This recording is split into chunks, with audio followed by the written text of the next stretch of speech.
Have you ever felt like you're slowly losing yourself? Not in a dramatic way, but quietly, little by little, as if pieces of your soul are fading while life keeps moving forward? You wake up, scroll through your phone, and within seconds the world tells you who to be, what to want, who to admire, who to envy.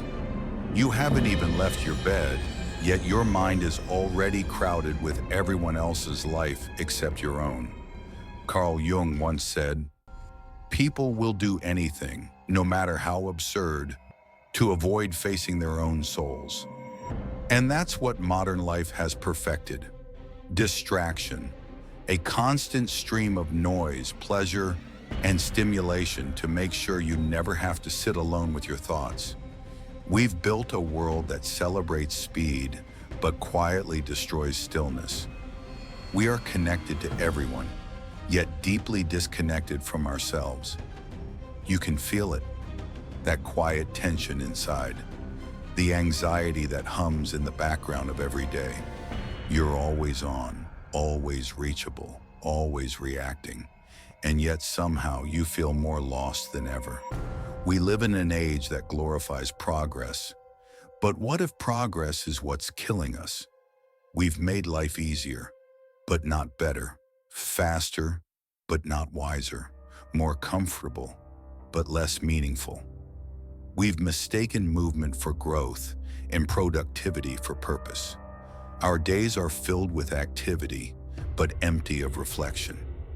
Jung warned that the modern person suffers not from a lack of knowledge, but from a lack of meaning. And meaning cannot be downloaded, streamed, or achieved. It must be discovered in silence, in struggle, in solitude. But those are the very things modern life teaches us to avoid. The truth is, we're overstimulated but underdeveloped. We know everything, but understand nothing. We've mastered the external world, but lost command of the inner one. You see, every generation before us fought for survival, but ours? We fight for attention. Our wars are digital. Our weapons are opinions, and our casualties are our peace of mind. The human brain wasn't built for this. It wasn't meant to process thousands of updates, notifications, opinions, and comparisons every single day. So we break down, not visibly, but quietly, through burnout, through anxiety, through numbness, through the slow erosion of joy. We confuse stimulation for satisfaction. We mistake distraction for rest. We tell ourselves we're unwinding when we're actually escaping. And the scariest part? We've normalized it. It's normal to be tired, normal to be restless, normal to be glued to a screen, normal to feel behind. But Jung would say, what is common is not always healthy, and what is normal in a sick society should never be mistaken for sanity. Modern life has made us experts at everything except being human. We can calculate, design, analyze, and predict, but we can't sit still for 5 minutes without reaching for something to distract us. We talk about self-improvement endlessly, yet most of it is just self-avoidance in disguise. We chase habits, routines, systems, but rarely confront the emptiness driving them. Because facing yourself means meeting the parts of you that are lost, insecure, afraid. And that's the part modern society wants you to ignore. It wants you to consume, not to question, to compare, not to reflect, to chase validation, not truth. The system thrives on your confusion because a distracted mind is easy to control, a restless mind is easy to sell to, and a numb mind will never rebel. So the destruction of the modern mind isn't sudden, it's silent. It happens every time you trade presence for productivity, truth for comfort, meaning for entertainment. You might think you're free, but how free are you if every thought is borrowed, every opinion influenced, every desire manufactured? We call it choice, but it's conditioning. We call it progress, but it's dependency. The modern man believes he's evolving, but in truth, he's fragmenting.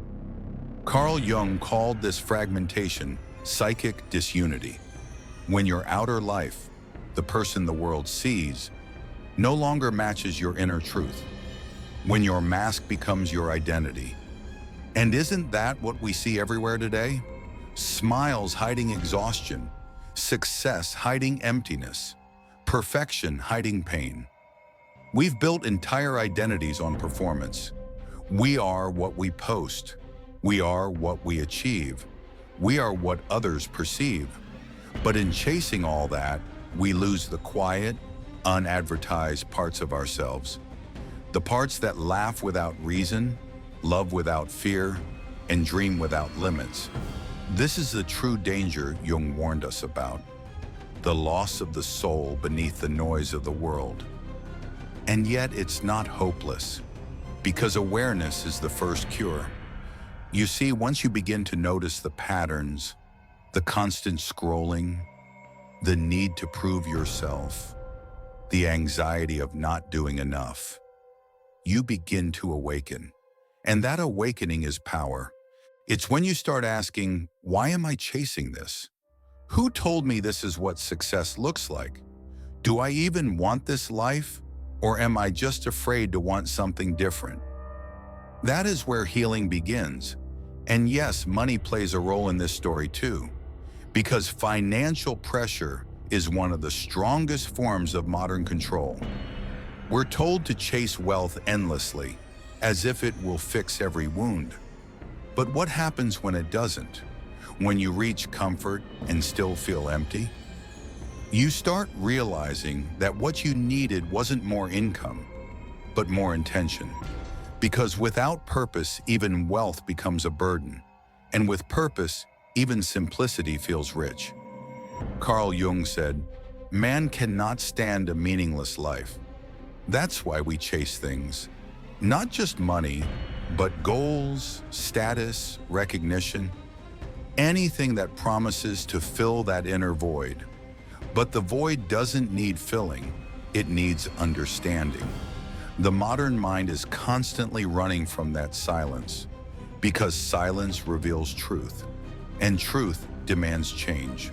If we fill our days with constant noise so we never have to hear ourselves think. We hide behind busyness because rest makes us confront what we're avoiding. But the truth is, you cannot heal what you refuse to face, and you cannot grow while being entertained to death. So what's the solution? Not to escape modern life, but to see it clearly, to recognize the illusion and choose consciousness over chaos. It starts small, with awareness, with limits, with silence. You take back your attention. You take back your time. You decide that not every thought deserves your energy. Not every opportunity deserves your effort. That's how you begin to rebuild your mind. Because a calm mind is not a weak one. It's the most powerful rebellion left. You don't have to delete everything, move to the mountains, or escape society. You just have to live deliberately, to pause before reacting, to think before consuming, to choose before obeying. And slowly you begin to remember who you are beneath the noise. The world will call you lazy, unmotivated, or strange. But really you're just free. Because once you detach from the illusions, you start living from within, not from fear, but from awareness. That is what Jung meant by individuation. Becoming who you truly are, not who the world wants you to be. And that process is the ultimate act of strength. You will lose people. You will outgrow places. You will question everything. But you will gain something far greater: clarity, peace, presence. And that's where the modern mind begins to heal. Because once you reclaim your inner world, the outer one can no longer destroy it. You see, the modern man has learned to survive in chaos, but he no longer knows how to live in peace. He has mastered efficiency but forgotten fulfillment. He has gained tools that amplify his reach, but not his reason. Carl Jung once wrote that people will do anything, no matter how absurd, to avoid facing their own souls. And that's exactly what we've done. We fill our days with distractions, our minds with noise, and our hearts with desires that aren't even ours. We don't chase dreams. We chase images of success, manufactured by others, sold to us as freedom. But when night falls and the screen goes dark, the illusion fades, and what's left is silence, a silence many can no longer stand. You see, the world has become too loud to hear yourself think, too fast to pause, too connected to feel truly close to anyone. We have endless followers, but no one who truly sees us. We chase wealth, but spend it all trying to fill an inner void we never name. Jung warned about this. He called it loss of soul, a kind of spiritual amnesia where man forgets why he exists and begins to serve his own creation, the system, the clock, the grind. He becomes a shadow of himself, measured only by performance and productivity. And that's the modern disease. We confuse being busy with being alive. You wake up with a phone in your hand, scroll through the lives of strangers, compare, compete, collapse, then call it motivation. But deep down, you know something isn't right, because true motivation isn't born from envy, it's born from meaning. Modern life sells us ambition, but never introspection. It teaches us how to chase money, but never how to value time. It gives us the illusion of freedom, but through invisible chains, algorithms, opinions, and expectations. Carl Jung's work was never about rejecting the material world. It was about reclaiming the inner one.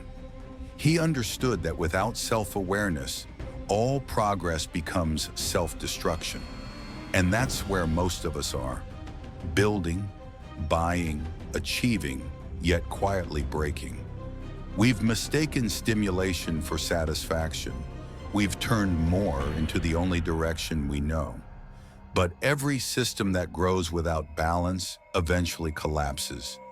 And so does the human mind. The problem isn't that modern life is fast. It's that we never stop to feel it. We keep consuming, but never digesting our experiences. Every thought, every desire, every emotion, stacked upon each other like notifications that never clear. And eventually your mind just stops listening. That's burnout. That's anxiety. That's the price of living too far from your center. The tragedy is, we think it's normal. You're supposed to feel tired. You're supposed to feel behind. You're supposed to feel like everyone else is doing better. That's the new normal. And it's destroying minds one scroll at a time. Jung would say, the soul that cannot find meaning will find addiction instead. And that's what we see today. Addiction to validation, addiction to speed, addiction to more. But every addiction hides a truth, that something inside you is being avoided. When you chase distractions, you're not running toward pleasure, you're running away from yourself. And that's why no amount of wealth can make you whole if your inner life is bankrupt. Because money solves problems of survival, but not problems of the spirit. And modern life, with all its progress, has created a crisis of the spirit. We no longer ask what's true, we ask what's trending. We no longer wonder, who am I? We wonder, who do they think I am? And slowly we trade our authenticity for acceptance.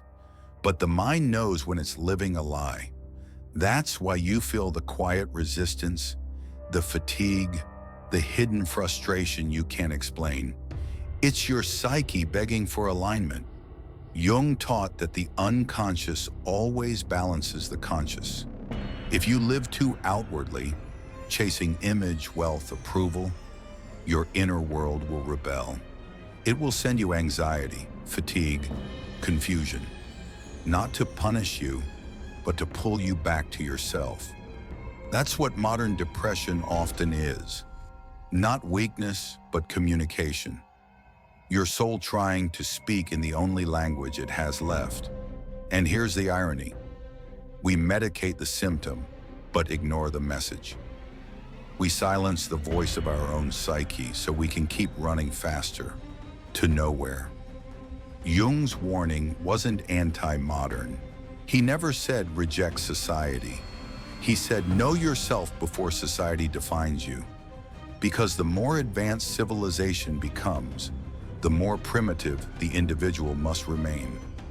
Not in ignorance, but in spirit, in simplicity, in connection to the natural self. The modern mind is constantly stimulated, but rarely still. And stillness is where wisdom lives. Without it, you're not choosing your life. You're just reacting to it. So pause just for a moment. Ask yourself, who would I be if the world stopped telling me who to become? That question alone can change your life, because it reveals how much of your identity isn't truly yours. Think about it. The job you want, the car you dream of, the timeline you're racing against. How much of it came from you, and how much was programmed into you? Jung would call that the collective unconscious, the invisible field of ideas and archetypes that shape human thought without us even noticing. It's not evil, it's just powerful. And if you don't become conscious of it, it lives your life for you. That's why awareness is wealth.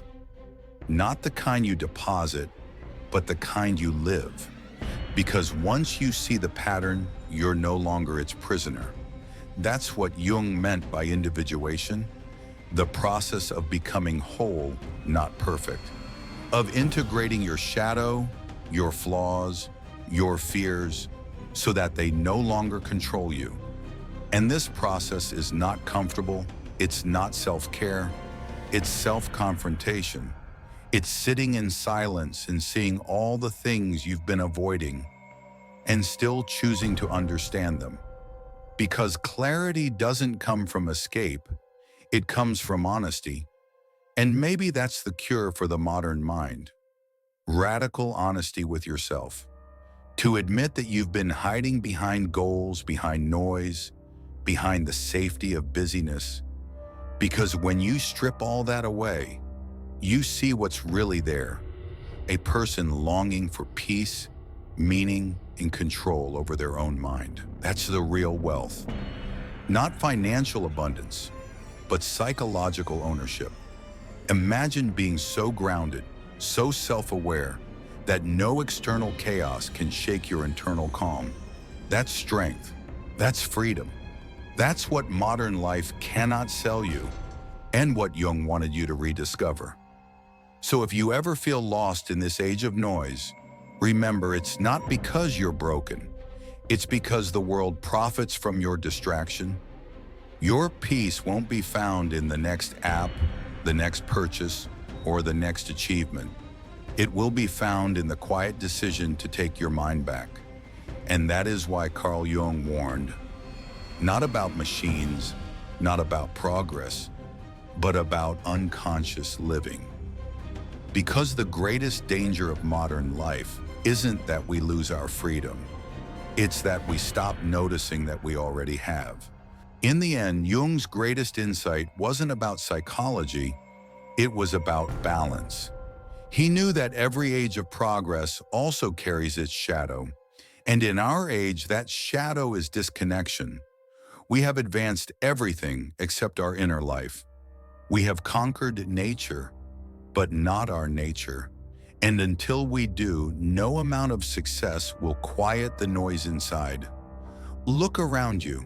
We've never had more access to information, yet we understand ourselves less than ever. We've never had more tools for connection, yet loneliness is the quiet pandemic of our time. We've never had more freedom to choose, and yet we are paralyzed by indecision, by anxiety, by the pressure to always do more. Carl Jung warned that if we ignore the soul, it doesn't disappear, it retaliates. Through emptiness, through fatigue, through that invisible weight you can't name but feel every morning. It's the spirit's way of saying, you've built everything except me. And maybe that's why modern people feel so lost, because we measure ourselves only by external achievements, not inner alignment. We think the next milestone will fix us, the next job, the next purchase, the next level of wealth. But when we get there, the silence still follows. The same emptiness, just with a better view.